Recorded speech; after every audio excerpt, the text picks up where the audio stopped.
Saudara, Harian Kompas bekerja sama dengan Lembaga Penjamin Simpanan kembali gelar event lari LPS Monas Half Marathon 2024.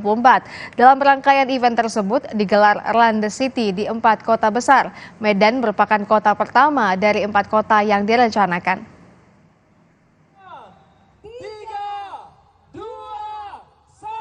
Sekretaris Daerah Provinsi Sumatera Utara Arief Sudarto Trinugroho didampingi Wakil Ketua Dewan Komisioner LPS Lana Sulistianingsih dan Wakil Pemimpin Redaksi Harian Kompas Adri Pirinantio melepas 1.000 pelari dari depan kantor Gubernur Sumatera Utara di Jalan Diponegoro, Medan. Pelepasan pelari ini sebagai tanda dimulainya rangkaian event lari LPS Monas Half Marathon 2024. Kota Medan merupakan kota pertama dimulainya rangkaian event tersebut dengan konsep Run the City. Dengan rute 5 km, para peserta mengitari kota Medan dan disuguhi landmark serta sejumlah cheering untuk menyemangati para pelari dan berakhir di finish.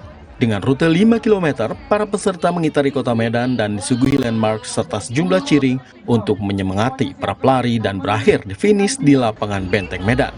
Selain itu, sejumlah booth permainan dan kuliner khas Medan juga disiapkan bagi para pelari yang sudah tiba di garis finish.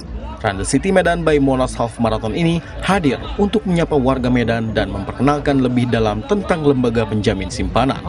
Kegiatan juga sekaligus mengenalkan kantor baru LPS di Sumatera Utara. Kaitannya pembukaan LPS kantor perwakilan Sumatera Utara. Kegiatan Run City ini berkaitan dengan kehadiran LPS secara langsung di Sumatera Utara.